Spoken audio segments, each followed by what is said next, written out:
Утро на телеканале «Россия» продолжают «Вести Чувашия». В студии Дарья Петрова. Здравствуйте. На календаре пятница, 15 декабря.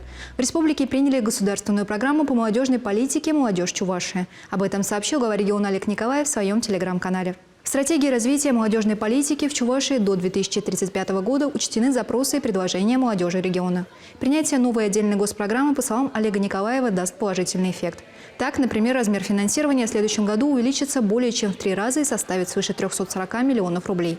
Победа в конкурсе «Регион для молодых» позволит запустить молодежные центры в Шумерле и Новочебоксарске. К тому же республика может стать точкой притяжения активных молодых людей со всей страны. Планируется, что в Чувашии пройдут всероссийские окружные форумы, направленные на раскрытие творческого потенциала и формирование патриотизма.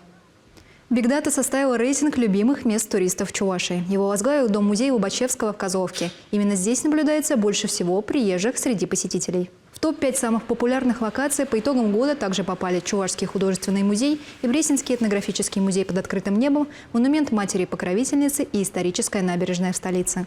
Чаще республику посещали жители Нижнего Новгорода, Москвы, Казани, Екатеринбурга и Владимира.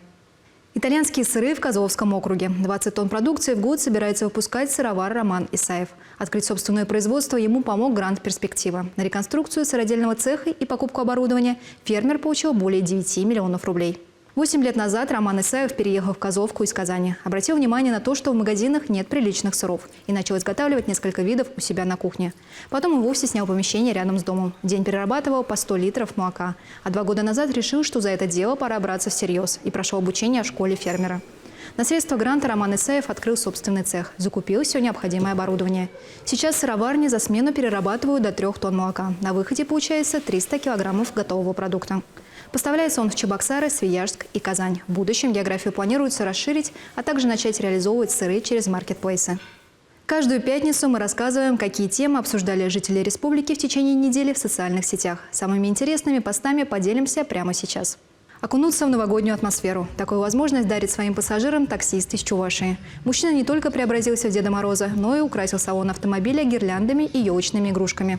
А за рассказанный стишок креативный водитель, как и подобает главному сказочному персонажу праздника, дарит подарок.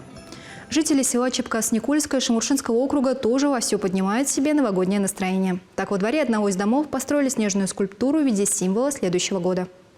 Готовится к празднику и в столичном микрорайоне Новый город. Здесь на детской площадке появились сани, запряженные деревянными оленями, и даже специальный ящик для писем новогоднему волшебнику. Почта Деда Мороза. Письма есть? О, там сколько писем внутри. Сегодня во всем мире отмечается День чая. Отличный повод начать свое утро с чашечки ароматного напитка. На этом я с вами прощаюсь. Оставайтесь на телеканале «Россия».